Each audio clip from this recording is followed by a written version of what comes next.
राम राम दोस्तों आज का मार्केट बहुत ही ज़्यादा खराब था। तो यहाँ पे क्या ये एक्सपायरी में बड़ा मूव देने वाला है कि जो अभी साइडवेज दिखा रहा है, या फिर एक्सपायरी कैसी रहने वाली है? उन सारी चीज़ों का भी सिचुएशन का डिस्कशन करेंगे।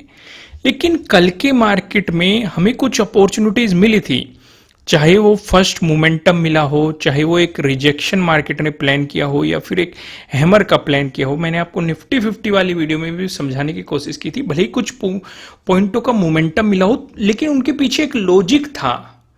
आज का मार्केट देखेंगे, कोई भी लॉजिक नहीं है, कोई भी दूर दूर से। बट ना तो यहां पे अगर आप देखेंगे स्कैल्पिंग की अपॉर्चुनिटी थी कि भाई कोई सेटअप बन रहा हो स्कैल्पिंग का, क्लियर साइडवेज मार्केट था। लेकिन इस तरह के मार्केट को पहचाना कैसे जाता है, अब उस सिचुएशन का यहां पे समझने की कोशिश करो। अब जैसे कि मार्केट ने आपको एक गैप अप ओपनिंग दे दी, लेकिन ब्रेकडाउन दे दिया प्रीवियस डे हाई का भी और प्रीवियस डे क्लोजिंग का भी। फिर मार्केट में अगर आप देखेंगे, पिछले स्विंग का ब्रेकडाउन नहीं मिला है पहली कैंडल में। लेकिन अगर ब्रेकडाउन भी मिल जाता, हमारे लिए कोई ज्यादा बड़ा मोमेंटम नहीं है, क्योंकि हमारे लिए मेन इंपॉर्टेंट फोकस का लेवल था 52,000 का। हमारा पूरा फोकस इसी पे था कि भाई इससे ऊपर प्राइस सस्टेन करेगा या फिर इससे नीचे प्राइस सस्टेन करेगा।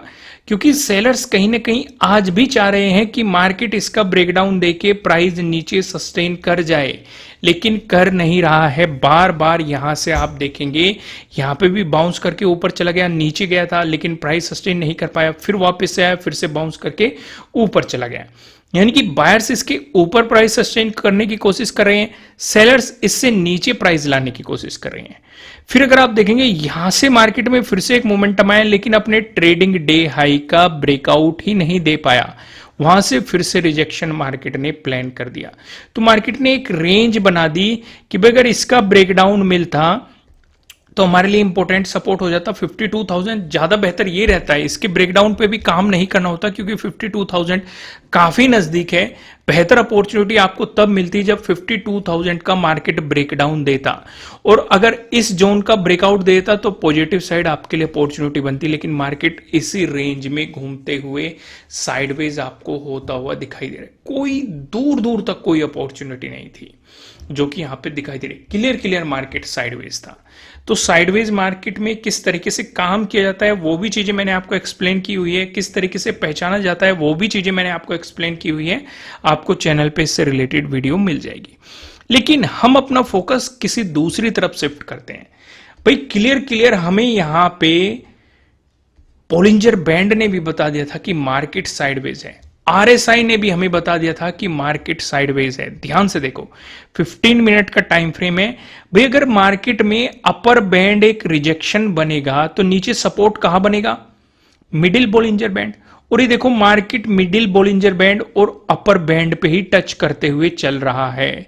ये भी हमें क्लियर बता रहा है कि कोई मोमेंटम नहीं है, साइडवेज है सीधे सीधे मार्केट। आरएसआई भी देखो साइडवेज जा रहा है, आरएसआई भी आपको क्लियर बता रहा है कि मार्केट साइडवेज है। ये सारे सेटअप, ये सारी स्ट्रेटजीज मैंने डिस्कस की हुई है बेस्ट स्कैल्पिंग स्ट्रेटजीज में। फिलहाल 75% ऑफ चल रहा है, केवल और केवल आज का दिन ही बचा हुआ है। नीचे डिस्क्रिप्शन में आपको एप्लीकेशन का लिंक मिल जाएगा। अगर आप मेरे सेटअप और स्ट्रेटजीज सीखना चाहते हैं तो आप इस ऑफर का फायदा उठा सकते हैं। कल से ये ऑफर खत्म कर दिया जाएगा। आइए कुछ और चीजें भी हम यहां पे समझने की कोशिश करते हैं। वन डे के टाइम फ्रेम पे चलते हैं। वन डे के टाइम फ्रेम पे अगर आप देखेंगे, मार्केट में अभी भी स्ट्रेंथ बनी हुई है। भाई 15 मिनट के टाइम फ्रेम पे हम देख के आए कि मार्केट साइडवेज बना हुआ था और एक वीकनेस आपको दिखाई दी लास्ट टाइम में आरएसआई की। आरएसआई भी साइडवेज था, लेकिन लास्ट टाइम में आपको एक वीकनेस दिखाई दी। लेकिन अगर आप देखेंगे वन डे के टाइम फ्रेम पे, जो कि ये वन डे का टाइम फ्रेम लगा हुआ है, ये अभी भी अपर बैंड को टच कर रहा है बोलिंजर के। अगर नेगेटिव मोमेंटम आया तो मिडिल बैंड इसके लिए एक इंपॉर्टेंट सपोर्ट बनेगा। साथ के साथ आप देखेंगे आरएसआई भी स्ट्रॉन्ग बना हुआ है, ये 60 का ब्रेकआउट दे चुका है। तो अगर हमें यहां से मोमेंटम मिलता है तो आपको अगर ये 70 से ऊपर चला जाएगा तो आपको डेफिनेटली और भी पॉजिटिव मोमेंटम देखने को मिल सकता है। लेकिन अगर यहां से मार्केट ने रिजेक्शन प्लान किया तो आप आरएसआई का इंतजार करेंगे वन डे के टाइम फ्रेम पे 60 के ब्रेकडाउन का, तब आप नेगेटिव साइड कुछ प्लान करने की सोचेंगे, नहीं तो उससे पहले आप कुछ भी प्लान करने की नहीं सोचेंगे। कुछ और चीज़ों पे भी फोकस करते हैं, मैं आपको कुछ और चीज़ें भी यहाँ पे बताता हूँ जिससे कि आप अच्छे तरीके से समझ सकें। बेफिक्र रहिए, सारी चीज़ें मैं आपको यहीं पे एक्सप्लेन कर दूंगा। पहले मैं इन सभी को हटा देता हूँ, रिमूव इंडिकेटर, राइट। तो अब यहाँ पे हम लगा के देखते हैं आपके लिए। अगर मैं यहाँ पे लगाऊं, फिर रिट्रेसमेंट लगा के दिखाता हूँ मैं, जिससे कि हमें क्लियर मार्केट में चीज़ें समझ में आए। मैंने हाई पकड़ा और मैंने लो पकड़ लिया, राइट, ओके। इसे मैं थोड़ा सा जूम भी करूंगा,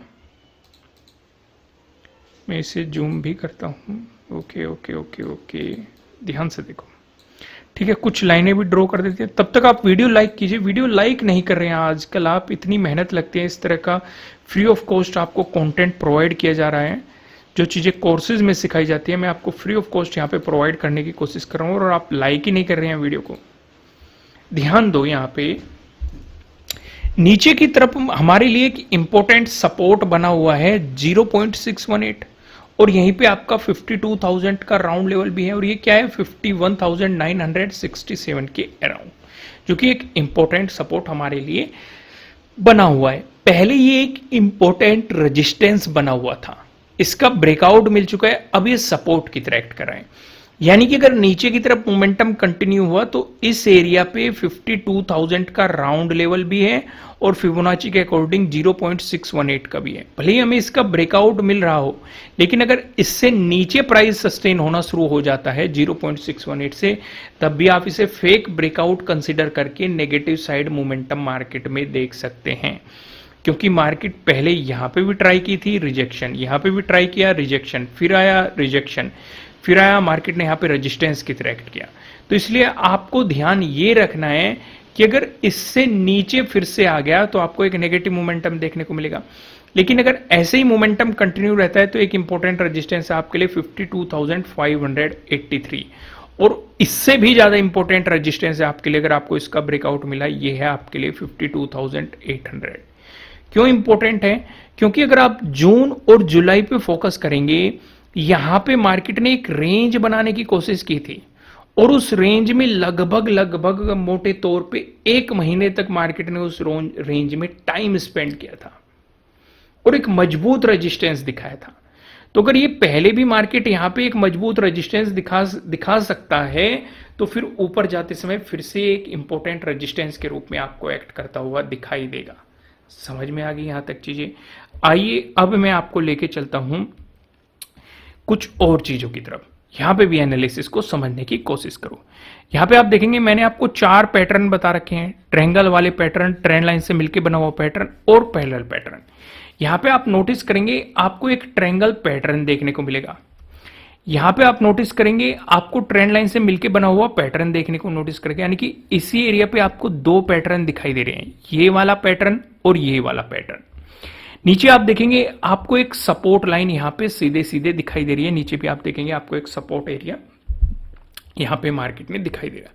अब ये मैंने ड्रॉ किस लिए करके रखा हुआ है? ये मैंने ड्रॉ आपको नो ट्रेडिंग जोन समझाने के लिए ड्रॉ करके रखा हुआ है। अब काफी लोग गलती क्या करते हैं, अगर मार्केट ने आपको इस एरिया का ब्रेकआउट दे दिया तो पॉजिटिव साइड प्लान नहीं करना है खुशी खुशी में, और अगर करना भी है तो इंपॉर्टेंट रेजिस्टेंस रहेगा ये वाली ट्रेंड लाइन। इस पे आप जाते ही अपनी प्रॉफिट बुकिंग करेंगे, या फिर इसके ब्रेकआउट या रिजेक्शन के बाद ही कुछ नया प्लान करने की कोशिश करेंगे। दूसरी चीज, अगर मार्केट ने इस सपोर्ट लाइन का ब्रेकडाउन दे दिया तो नेगेटिव साइड गलती से भी प्लान मत कर लेना, क्योंकि एक इंपॉर्टेंट सपोर्ट है 52,000, या फिर अगर आप प्लान कर भी रहे होंगे तो सिर्फ और सिर्फ यहां तक ही स्कैल्पिंग अपॉर्चुनिटीज पे या कुछ कम पॉइंट पकड़ने पे फोकस करना, कुछ ज्यादा बड़ा प्लान करने की गलती मत कर देना। ज्यादा बड़ा प्लान आपको तब सोचना है जब 52,000 का मार्केट ब्रेकडाउन दे देगा, फिर आपके लिए इंपॉर्टेंट सपोर्ट बन जाएगा ये ट्रेंड लाइन। ये अगर आप देखेंगे पहले भी सपोर्ट लेते हुए आपको दिखाई दे रही है, तो फिर ये वाली ट्रेंड लाइन आपके लिए एक इंपॉर्टेंट सपोर्ट जोन बन जाएगी। यहां तक बात समझ में आ गई कि नहीं? ये देखो यहाँ पे सपोर्ट, यहाँ पे सपोर्ट, यहाँ पे सपोर्ट। तो अगर 52,000 का ब्रेकडाउन मिला तो ये फिर से एक इंपॉर्टेंट सपोर्ट के रूप में आपको एक्ट करती हुई दिखाई दे सकती है। यहां तक चीजें समझ में आ गई। अब मैं आपको सीधा लेके चलता हूं पिवट पॉइंट की तरफ कि पिवट पॉइंट के अकॉर्डिंग कहां कहां पे सपोर्ट और रेजिस्टेंस हो सकते हैं। अगर मार्केट में फ्लैट ओपन होके पॉजिटिव मोमेंटम दिखाता है तो उस सिचुएशन पे पहले इंपॉर्टेंट रेजिस्टेंस एरिया तो क्या रहेगा आपके लिए? प्रीवियस डे हाई रहेगा। और ध्यान रखना ये ट्रेंड लाइन भी ड्रॉ करके रखना ध्यान से। अगर आप नोटिस करेंगे यही ट्रेंड लाइन के पास आपका पिवट पॉइंट के अकॉर्डिंग रेजिस्टेंस भी आ रहा है जो कि है 52,381 जो कि पहला रेजिस्टेंस है। अगर इसका ब्रेकआउट मिलता है जो आपके लिए दूसरा इंपॉर्टेंट रेजिस्टेंस है ये 52,565 है। इसका ब्रेकआउट मिला जो तीसरा इंपॉर्टेंट रेजिस्टेंस हो सकता है। इसका डिस्कशन करने से पहले मैं आपको ये बता दूं ये आपके लिए किसी भी तरह का ना तो कोई बाय रिकमेंडेशन है ना ही कोई सेलिंग रिकमेंडेशन है। ये जस्ट एजुकेशनल पर्पज से बनाई गई एनालिसिस वीडियो है। इन्वेस्ट करने से पहले आपको अपनी रिसर्च करनी है, अपने इन्वेस्टर की सलाह लेनी है क्योंकि प्रॉफिट भी आपका होने वाला है, लॉस की जिम्मेदारी भी आपको अपने आप लेनी है। जो आपको तीसरा इंपॉर्टेंट रेजिस्टेंस दिखाई दे रहा है ये 52,760 के अराउंड आपको तीसरा इंपॉर्टेंट रेजिस्टेंस दिखाई दे रहा है।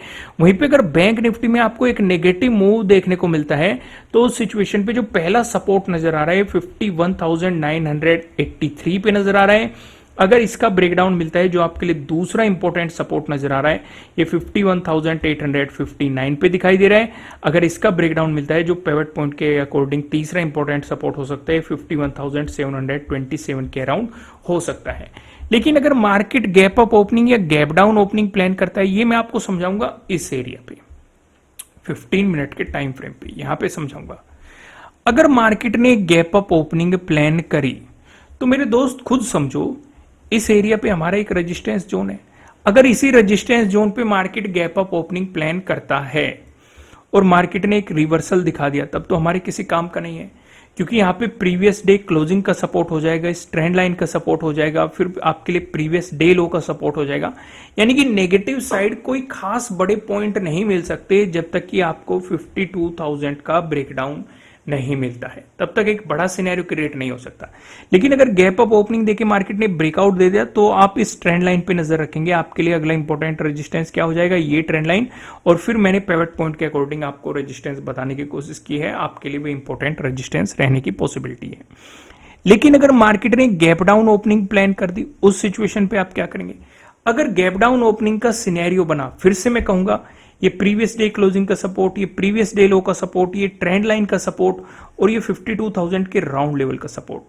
इस बीच जब तक 52,000 से ऊपर है नेगेटिव साइड आपको कुछ भी प्लान करने की गलती नहीं करनी चाहिए।